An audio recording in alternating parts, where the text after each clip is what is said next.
Salut les amis, c'est Benoît de Gorg Factory. Donc aujourd'hui, petite vidéo sur Moonstone the Game, un petit jeu féerique avec des gobelins, des humains, des faunes, des fées bien sûr, féerique, il y a des fées. Je vais vous expliquer un petit peu les règles du jeu et surtout le matos qu'il y a besoin pour jouer à ce superbe jeu vraiment sympathique. Alors Moonstone, déjà pour commencer le matériel nécessaire, il va falloir bien évidemment des figurines, des dés, et ben non, il va pas falloir des dés, il va falloir un dé.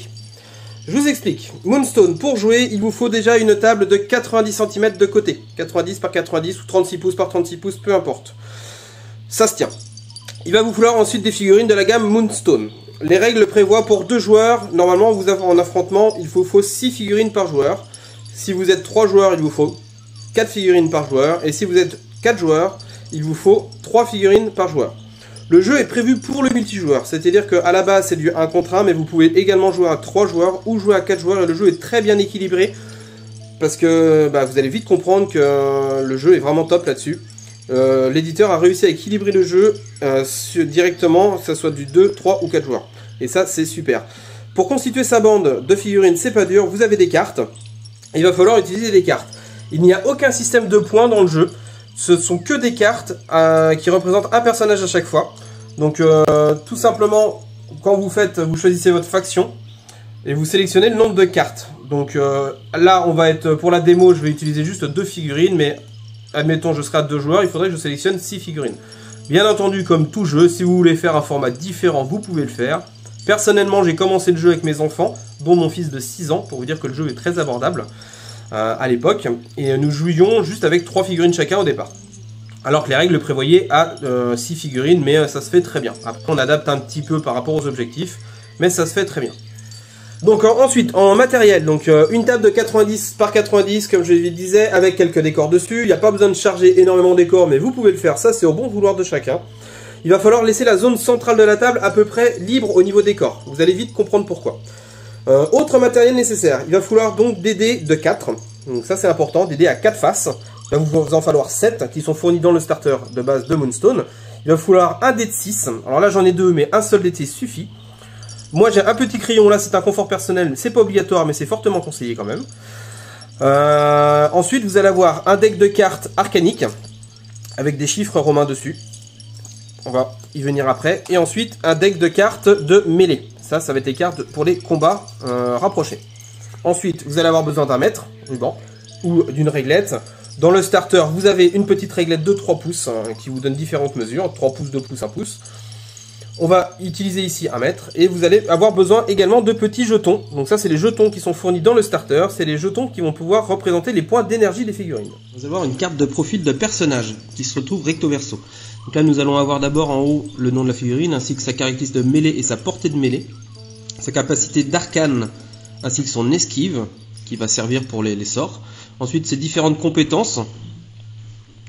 Là, ensuite, ça va être ses pouvoirs arcaniques qui sont listés. Et ensuite, la ligne de points de vie, qui va aussi compter la ligne de points d'action.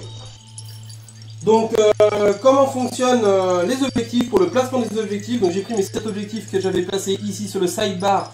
En passant, petit sidebar fabriqué et designé par Selen Art. Vous les prenez, vous vous mettez au milieu de la table à peu près à 20-30 cm au-dessus de la table. Et tout simplement, vous laissez tomber les objectifs. Alors là, c'est un très bon exemple. Les objectifs sont très mal placés. Vous allez me dire, attendez, il y a un joueur qui va se déployer là ou là. Il va avoir tous les objectifs de son côté.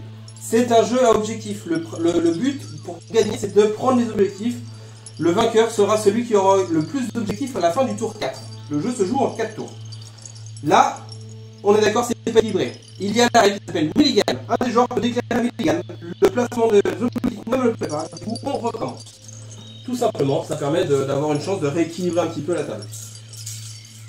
Allez, c'est parti. On se met à 20-30 cm et on relâche. Ça tombe bien, là c'est beaucoup plus équilibré. Les objectifs sont répartis à peu près partout sur la table. Donc, début du tour 1, pour savoir qui commence, tout simplement, et qui se déploie, on va lancer un dé de 6. Le joueur qui aura obtenu le plus gros jet a un choix à faire. Soit il choisit son bord de table et de poser sa première figurine, ou soit il choisit de prendre l'initiative. Si je choisis de prendre le bord de table, tout simplement je vais choisir mon bord de table et je vais déployer ma première figurine, et après les adversaires vont déployer chacun à leur tour une figurine, et ça se déploie en alterné une figurine par une figurine. Si je choisis de prendre l'initiative, Et ben là, autre cas, du coup, c'est moi, je vais pas choisir mon bord de table, c'est avec mon adversaire qui va choisir le bord de table, ou le joueur, dans le cas d'un multijoueur, qui aura le fait le plus gros dé. Et après moi, bien sûr. Et si j'ai l'initiative, j'aurai forcément l'initiative de commencer le tour 1, donc d'office, je commencerai au tour 1. Ensuite, au tour 2, j'aurai un bonus de plus 2 sur mon jet de dé, parce qu'au début de chaque tour, il faudra lancer un dé de 6 pour déterminer quel joueur commence le tour, à activer sa figurine, enfin sa première figurine. Mais dans le cas d'un joueur qui a décidé de prendre l'initiative au début de la partie, il va tout simplement débuter automatiquement au tour 1, avoir un plus 2 à son jet d'initiative au tour 2, un plus 1 à son tour 3, et aucun bonus au tour 4. Donc début de la partie, la première chose à faire, le début d'un tour, c'est la phase de restauration. La phase de restauration, c'est quoi? Tout simplement, nous allons prendre dans le petit pool de jetons d'énergie et donner de l'énergie à nos petites figurines. Donc vous allez mettre un pion d'énergie pour chaque pion bleu, comme je vous expliquais au début, sur les figurines. Donc là, nous avons la tueuse qui a 6 pions, donc nous allons lui mettre 6 pions d'énergie sur elle, et ça va être ses pions d'activation pour le tour. Freya, elle en a 5, nous allons lui mettre 5 petits pions bleus, pour représenter ses points d'activation. Donc début du tour 1, le déploiement a été effectué, donc chaque joueur déploie ses figurines les unes après les autres en alterné avec les autres joueurs à jusqu'à 10 pouces de votre bord de table. Ici c'est les fées qui se sont déployées de ce côté là et qui vont commencer parce qu'elles avaient pris l'initiative. Elles sont déployées, donc je vais activer d'abord Freya en premier lieu. Freya elle est touche-touche avec un objectif, une pierre de lune. Elle va donc faire une action de récolte. La récolte, c'est quoi? C'est tout simplement l'action qui va vous permettre de ramasser un objectif, à savoir ici une pierre de lune. Nous sommes quand même dans Moonstone, the game, le jeu des pierres de lune. L'objectif est de récolter les pierres de lune qui sont enfouies sous terre, donc on va les creuser avec nos petites mains de fée. Et pour la récolter, tout simplement, il faut dépenser autant de points d'action que le niveau de difficulté affiché par le dé. Donc c'est un dé de 4 ici qui est sur la phase du 2, donc c'est un niveau de difficulté de 2. Et c'est ce qui veut dire qu'il faut dépenser 2 points d'action pour la récolter. Alors petite exception, parce que c'est une fée, elle va devoir en dépenser 4. Mais ça après ça dépend des cartes. La règle de base est que vous allez dépenser 1 point d'action pour réduire la difficulté de 1.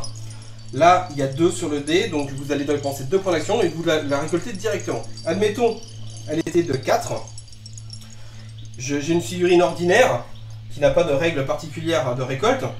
Là c'est 4, mon personnage n'a plus que 2 points d'action, et ben il va dépenser 2 points d'action et il va pas pouvoir la récolter parce qu'elle était à 4. Par contre il va descendre la difficulté à 2. On prépare le terrain pour le tour d'après. Après rien n'empêche, le tour se continue, une autre figurine arrive qui elle a tous ses points d'action et du coup elle va la récolter, elle va récupérer la pierre de lune. Et quand vous récoltez une pierre de lune, vous la mettez sur la carte de votre personnage pour dire lui il l'a. Donc comme vous avez pu le voir avec la récolte, c'est un jeu qui se joue en points d'action. Donc les points d'action, on en utilise pour la récolte. J'ai commencé par vous montrer la récolte parce que c'est l'essence du jeu, c'est d'aller récolter des pierres de lune. Maintenant, qu'est-ce qu'on fait avec nos points d'action? Alors les points d'action, on peut s'en servir de différentes manières. La première manière, comme je vous ai déjà montré, du coup, récolter ou réduire la difficulté de récolte des pierres de lune. On peut s'en servir, et bien évidemment, pour bouger. Donc chaque point d'action vous permet de vous déplacer de 1 pouce. Donc on prend sa petite réglette, on déplace de 1 point d'action, 1 pouce. Si je veux craquer tout de suite 2 points d'action pour me déplacer de 2 pouces, et ben je peux le faire, hein, bien entendu. On séquence comme on le veut. On utilise ses activations, ses compétences comme on le souhaite.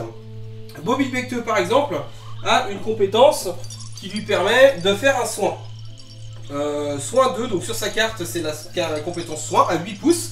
Donc je vais décider de soigner ce personnage-là, ça me coûte 2 points d'action. Vous avez entre parenthèses au niveau de la compétence un petit chiffre qui vous dit le nombre de points d'action qu'il faut utiliser pour utiliser cette compétence. Donc là il utilisera 2 points d'action pour utiliser sa compétence de soin et faire le sort pour soigner son copain.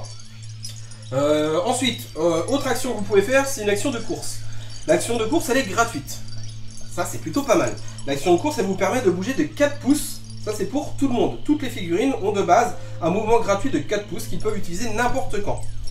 Donc vous pouvez vous en servir avant ou après vos points d'action. Enfin, vous séquencez vraiment comme vous le désirez. La course se fait de 4 pouces, mais par contre elle va être réduite à 2 pouces quand vous allez être encombré. La règle encombrée c'est quoi? C'est tout simplement à partir du moment où vous allez avoir récolté une petite pierre de lune. Imaginez mon petit Bobby, il a récolté, c'est pour ça que je voulais commencer par la récolte. Du coup il a récolté, donc il était là, il va utiliser 2 points d'action pour venir se mettre au contact de la pierre de lune. Il utilise ses 2 derniers points d'action pour récolter la pierre de lune. Et ensuite, il lui reste encore sa course, donc son mouvement gratuit, qui est de 4 pouces. Par contre, là maintenant, il est encombré avec sa pierre de lune. La pierre de lune, bah, c'est lourd. Du coup, son mouvement de course n'est plus que de 2 pouces. Tout simplement. Toc. Ensuite, avec les points d'action, on peut aussi s'en servir pour enjamber des obstacles. Vous avez typiquement un petit obstacle comme ça qui fait 1 pouce ou moins. Vous pouvez utiliser un point d'action pour passer par-dessus. Les points d'action vont aussi vous servir pour pouvoir engager des mêlées. Typiquement, Bobby Becte, comme je vous l'ai montré en exemple, a une portée de mêlée de 2. Si j'ai Freya qui est à moins de 2 pouces de moi, je peux déclarer une action de mêlée contre Freya pour un point d'action. Donc nous avons vu le mouvement, nous avons vu comment récolter les objectifs, les pierres de lune, à quoi servaient les points d'action, comment on pouvait s'en servir. Maintenant nous allons voir donc comment faire une mêlée, tout simplement. Donc, une phase de combat, Bobby Becte est à portée de mêlée. Il est à l'initiative du combat, donc il va prendre 2 cartes parce qu'il a 2 en mêlée, et il va prendre 2 cartes de plus parce qu'il est à l'initiative du combat. Freya, elle, a 2 en mêlée, elle va prendre 2 cartes. Parmi ces cartes, vous allez les regarder secrètement, et vous allez choisir une carte que vous allez utiliser. Hop, et vous allez la mettre face cachée sur la table. Une fois que vous avez désigné votre carte, vous la retournez, tout simplement, et vous allez comparer les effets de la carte. Hop là. Ici, nous avons une estoc contre une frappe ascendante. Donc, je vais utiliser juste une carte, vous allez voir, de toute façon, elles sont toutes identiques au niveau des, des comparaisons en dessous. Vous avez ici le nom de la carte, ce que votre adversaire va jouer. Ici, vous avez ce que vous allez causer en dégâts. Ici, vous avez ce que vous allez subir en dégâts. Donc, moi, je joue une estoc. Et en face, elle joue une frappe ascendante. Donc, je vais sur la ligne frappe ascendante. Je vais causer 2 dégâts et je vais en subir 1. Maintenant, je vais déclarer que je fais une attaque critique. Ça, c'est le combat classique. Je fais une attaque critique, en fait c'est le fait d'avoir plusieurs fois la même carte d'attaque. Vous pouvez la poser. Ce qui va faire que je vais toujours faire 2 dégâts et mon adversaire va en mettre 1. Par contre, vu que j'ai 2 fois la carte, et ben moi je vais causer 4 dégâts au total. À ça, vous allez additionner les différents bonus ou malus que votre figurine pourrait avoir. Ici, vous voyez qu'il y a une attaque perforante. Donc il y a plein de types d'attaques. Il y a des attaques perforantes, il y a des attaques contondantes, des attaques tranchantes. Donc ça va permettre d'activer en fait certaines compétences. Il y a des figurines qui vont avoir des bonus en dégâts quand ils vont faire une attaque perforante. Donc là, typiquement sur la frappe ascendante, ça va être à vous de sélectionner, choisir, c'est marqué. Donc les types de dégâts, vous choisissez si vous faites du contondant, du tranchant ou du perforant. Il y a des figurines qui vont avoir des malus à utiliser certains types de dégâts. Donc voilà, après ça, tout est décrit sur la carte de personnage. C'est pas très compliqué. Et ça se passe bien. Autre paramètre très important dans le jeu. Je vous avais montré sur la carte de mêlée qu'il y a une carte d'engagement, il y a une portée de 1 pouce en mêlée pour Bobby. Vous en avez certains qui peuvent avoir des portées de mêlée plus grandes. Et ben typiquement, je vais vous montrer mon copain Bobby Becte, Poulpile Pirate, pardon, qui à côté, lui, il a une portée de mêlée de 2 pouces. Ce qui fait, c'est que si on refait la même situation avec Poulpile Pirate, mais Poulpile Pirate, il se met à 2 pouces, allez, 1 pouce et demi. Hop là. Ici, ils sont, vous voyez, ils sont à plus d'1 pouce. Ils sont à quasiment 2 pouces l'un de l'autre. On va résoudre le même combat. Sauf que, moi, avec mon estoc, je fais 4 dégâts. Et je devrais subir 1 dégât. Maintenant, Freya n'étant pas à portée d'engagement, elle ne peut pas me taper. Elle n'a pas les bras assez longs. En fait, ça va représenter, si vous voulez, la différentes portées de vos armes, tout simplement. Donc, typiquement, il y en a qui peuvent taper jusqu'à 3 pouces. Comme Doogie Doogie, qui est sur un... C'est un gobelin chevalier qui est monté sur un chien. Lui, il a une lance de cavalerie. Donc, il a une portée de mêlée de 3 pouces. Les trolls, les ogres ont aussi souvent des portées de mêlée assez grandes parce que forcément, ils ont des grands bras. Donc ça, c'est à prendre en compte parce que vous pouvez engager un adversaire, lui taper dessus pour lui faire des dégâts, mais ne rien prendre en échange parce que lui, il va pas pouvoir vous taper. Ses bras ne sont pas assez longs ou ses armes ne seront pas assez longues pour vous taper dessus. Dernier point de règle qui nous reste à voir, et on aura décortiqué l'entièreté des règles du jeu, ça va être les compétences arcaniques. Nous allons utiliser une compétence arcanique avec notre amie Freya. Freya, c'est une grosse sorcière chez les fées. Elle va nous faire un petit pétillement. Et on va tout de suite voir à quoi ça correspond. Donc je vais prendre le paquet de deck arcanique. Donc maintenant nous allons voir le dernier point de règle qui est très important dans le jeu et qui fait marrer les gamins. Moi typiquement ma fille elle adore ce point de règle là. Vous allez voir qu'on a le droit de mentir dans le jeu. En fait c'est prévu par les règles. Donc comment ça fonctionne? C'est les arcanes. Donc Freya, elle a une compétence arcanique qui s'appelle le pétillement. On va prendre le pétillement. Donc le pétillement s'utilise à 6 pouces. Il y a la portée d'utilisation de la compétence de la arcanique qui est indiquée dessus. Donc là ici c'est 6 pouces. Donc elle va prendre une cible éligible à 6 pouces, à savoir Bobil Becteux, qui est devant elle. Elle a 5 en arcane, donc tout simplement elle va utiliser des cartes arcaniques. Elle va en prendre 5. 1, 2, 3, 4, 5. Bobil Becteux, on va aller voir son esquive. Rappelez-vous la compétence esquive. Bobby avait une compétence d'esquive de -1. Ça veut dire qu'en fait il donne un malus de -1 en arcane quand il est pris pour cible. Donc en fait Freya prend 5 cartes, -1, 4. Votre adversaire, donc la cible des pouvoirs arcaniques, prend automatiquement 5 cartes. Là il n'y a pas d'histoire de compétence arcanique, il prend 5 cartes. On garde nos cartes face cachée. Donc sur la compétence pétillement de Freya, en fait, vous pouvez voir que la cible subit X dégâts magiques et est repoussée en ligne droite de 1 pouce. Et il y a un petit X avec un petit rose dessus.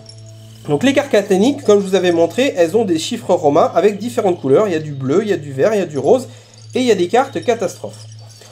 Dans ma carte, je vais sélectionner une des cartes que j'ai piochées. Je vais la poser sur la table, face cachée. Pour résoudre mon sort, il faut que j'ai une carte violette avec un chiffre, quel que soit le chiffre. Là, je vais annoncer à mon adversaire, j'ai un 1 rose. Maintenant, qu'est-ce qui doit se passer? Je ne résous pas mon sort tout de suite. Mon adversaire va devoir deviner si je dis la vérité ou pas. Moi, j'ai juste annoncé ça. Je mets c'est un 1 rose. Deux possibilités. Soit il me croit. Dans ce cas, on défausse la carte sans la montrer et on résout le sort avec la couleur et le chiffre que j'ai annoncé. Si il me dit, moi je dis que tu bluffes. Dans ce cas, on va retourner la carte pour vérifier s'il y a bluff ou s'il n'y a pas bluff. C'est bien un rose. Du coup, il n'y a pas bluff. Je vais résoudre mon sort. Et vu que je n'ai pas bluffé, que j'ai dit la vérité, règle spéciale, vous avez le droit de relancer automatiquement votre sort gratuitement sans vous utiliser de points d'énergie. Parce que bien sûr, le pétillement, comme les compétences de corps à corps, de soins de X compétences que vous avez, a une quantité de jetons utilisés, là à savoir 2. Donc là, je vais pouvoir relancer le sort gratuitement. Donc là, il est passé. Bobil Becteux va donc prendre ses dégâts et être repoussé de 1 pouce. Donc deuxième cas de figure, je reprends mon exemple avec Freya et son pétillement. Elle refait le pétillement, toujours pareil. Elle a choisi sa carte. Là, j'annonce un 3 rose. Et là, mon adversaire m'a dit, ouais non, je te crois pas, là tu bluffes, c'est pas vrai, t'as pas un 3 rose. On retourne la carte. Effectivement, j'avais pas un 3 rose, j'avais un 3 bleu. Ça veut dire que je bluffais. Mon adversaire a donc bien trouvé. Ce qui va se passer, c'est que ma carte, elle va être enlevée. Mon adversaire va du coup choisir une de ses propres cartes pour la placer à ma place. Alors, imaginons que je veux qu'il rate son sort parce que j'avais eu les yeux un peu trop gros et que c'était que j'avais mis un 1 rose, mais en fait je lance un 3 rose pour essayer de faire plus. Et bien moi je vais mettre une carte verte, bleue, peu importe, un truc pour qu'il échoue à son sort. Maintenant, on est malin, on a une carte catastrophe. On va mettre donc la carte catastrophe qui va avoir pour effet, en fait, bah, tout simplement, il se passe une catastrophe, le sort a échoué et vous allez prendre un malus, un dégât. Donc là, en fait, tout simplement, il faut aller voir sur la carte. Et chaque pouvoir arcanique, en fait, a une ligne de règles marquée catastrophe. Et derrière, ça va indiquer ce qui se passe. Donc en cas de catastrophe, ce personnage subit 2 blessures, tout simplement. Alors voici pour conclure cette petite vidéo de présentation de Moonstone. J'ai fait simple mais efficace, parce que clairement les règles sont très simples, mais pas simplistes non plus. C'est ce que je dis toujours, les règles sont simples mais pas simplistes, parce qu'il y a vraiment beaucoup de choses à faire. Alors j'ai pas montré toutes les règles. Il y a ce qu'on appelle un petit corpus de règles avancées. Alors il n'y en a pas beaucoup, mais c'est des règles, il y a des règles avec des petites cartes d'événements. Je ne pourrais pas vous dire ce qu'elles font, parce qu'on ne s'en est pas encore servi, et je ne connais pas de joueurs en fait qui s'en est servi pour l'instant. Elles apportent des petites choses supplémentaires, mais ça va pas être énorme. Voilà, c'est vraiment des petits détails. Autre point qu'on peut venir, que j'ai pas montré, parce que étant tout seul, voilà, il y a des choses qui sont pas forcément évidentes à mettre en place, enfin moins faciles. Avec vos points d'action, vous pouvez réagir. Vous pouvez réagir aux actions de votre adversaire.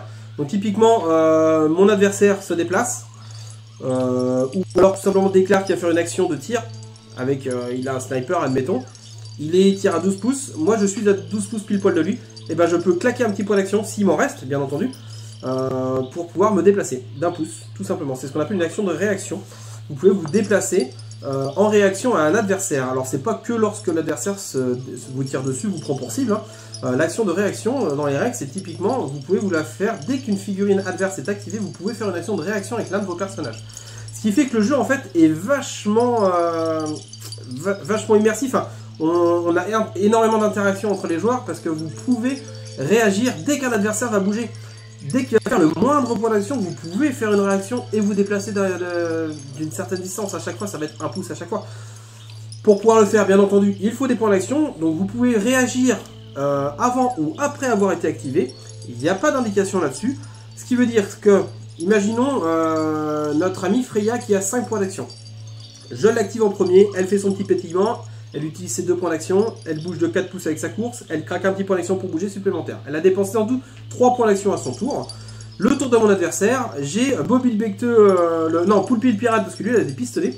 Poulpi le Pirate qui arrive, qui se met à portée de tir, mais tout pile parce qu'il était tout juste. Freya, il lui reste donc 2 points d'action, elle peut dire attends, toi tu viens de te déplacer, moi je déclare une réaction et je me déplace et je m'éloigne. J'anticipe du coup et je me mets en dehors de la portée de tir de mon adversaire. Il y a vraiment plein de petites choses à faire dans ce genre-là. Donc ça reste par contre un jeu de placement, un jeu d'objectifs. L'objectif premier, il faut bien le garder à l'esprit, c'est pas de tuer son adversaire, mais c'est d'aller chercher les pierres de lune. Pour l'anecdote, j'ai déjà gagné une partie contre mes enfants, on jouait à 3 joueurs, et je n'ai rien fait pour. C'est mon fils qui m'a fait gagner, volontairement en fait. On était arrivé à un stade, on était au 4e tour, et comme je vous disais, le jeu dure 4 tours. Et quand c'est comme ça, vous faites un tour à la mort subite, et le premier joueur sur la table qui va dépasser les autres en nombre de pierres de lune gagne immédiatement. En fait, on était match nul au niveau des pierres de lune avec ma fille, et mon fils, lui, était à la ramasse, il était loin derrière, donc il pouvait pas gagner. On était en mort subite, donc le seule solution pour lui, c'était de continuer à jouer, mais il pouvait avoir décidé qui gagnait.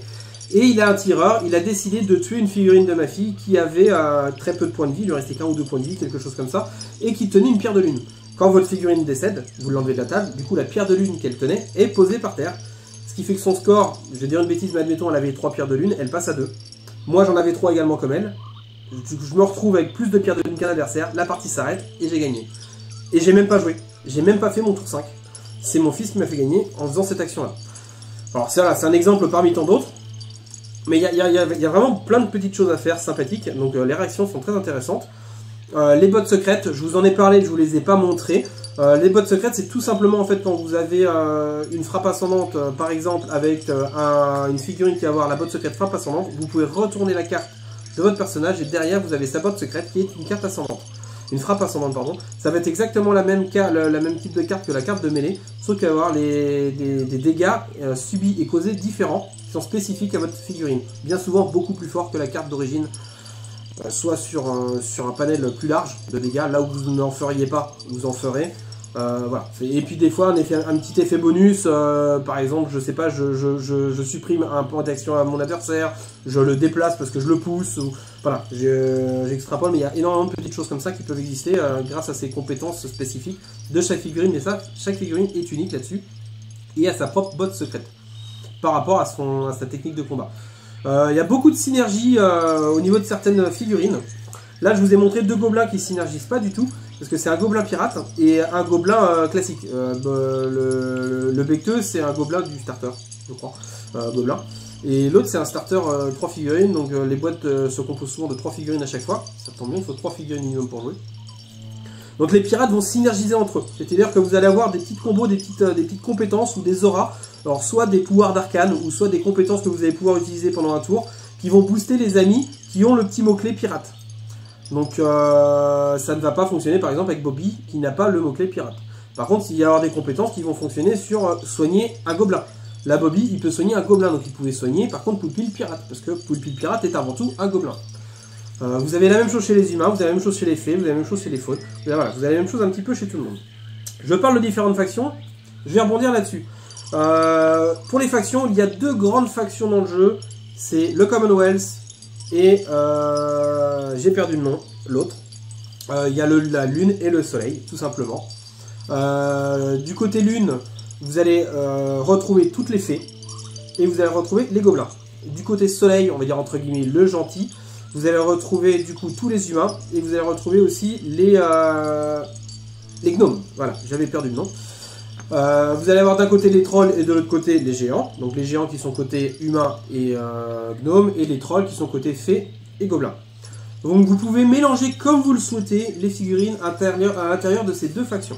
Si vous voulez jouer avec les gobelins, vous pouvez jouer un gobelin pirate, vous pouvez jouer Bobby Bectu qui est un gobelin ordinaire, vous pouvez jouer une fée Freya par exemple, et vous pouvez jouer aussi une fée noire ou peu importe, et un troll. Vous pouvez les mélanger tous ensemble, il n'y a aucun problème. Vous jouez humain, vous pouvez jouer un humain, vous pouvez jouer un géant, vous pouvez jouer un gnome.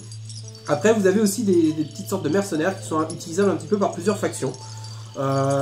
Et ensuite, récemment, il y a 6-8 mois, l'éditeur a sorti une nouvelle faction qui sont les faunes et les Leichwolt. C'est pas facile à dire. C'est une faction à part entière, mais qui peuvent être justement servir un petit peu de mercenaires. Certaines figurines de ces entrées-là peuvent être utilisées soit chez les orques, chez les gobelins, soit chez la lune, en gros, soit chez le soleil. Je dis lune et soleil parce que c'est tellement plus simple à dire et en fait, ça correspond au symbole en fait. Sur les factions gobelins, fées, vous avez une lune dans le coin de la carte comme je vous ai montré. Et sur les humains et les gnomes, vous avez un soleil. Pareil pour les géants, les trolls. Et pour les Leichwolt et les faunes, c'est une tête de cerf, grosso modo. Enfin, une tête de faune. Voilà, je pense avoir à peu près dit tout ce qu'il fallait dire.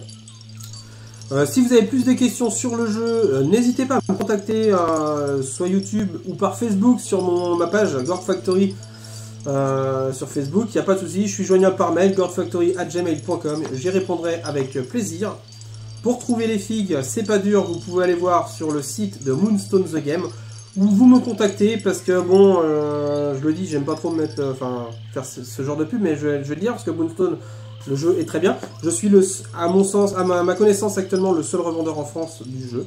Donc n'hésitez pas à me contacter, à regarder sur mon site gordfactory.com si vous voulez avoir des infos. Il n'est pas forcément toujours à jour, mais je peux avoir toute la gamme. Le site, toute la gamme n'apparaît pas sur le site parce que je n'ai pas la place et le stock nécessaire pour stocker toute la gamme de figurines, parce qu'elle est folle la gamme, il y a vraiment beaucoup de figurines. Mais il n'y a pas de souci, je fais des commandes régulières. Si vous voulez des filles, contactez-moi, on verra ça. Et si vous avez des questions sur le jeu, n'importe quoi, n'hésitez pas à me les poser, j'y répondrai avec plaisir si j'ai des réponses. Sur ce, je vous laisse en présence des petites fées et des gobelins qui nous observent. Et à une prochaine pour un nouveau rapport de bataille que je ferai certainement avec mes enfants. Parce que mes enfants adorent ce jeu. Si cette vidéo vous a plu, likez et si vous voulez en voir d'autres, abonnez-vous!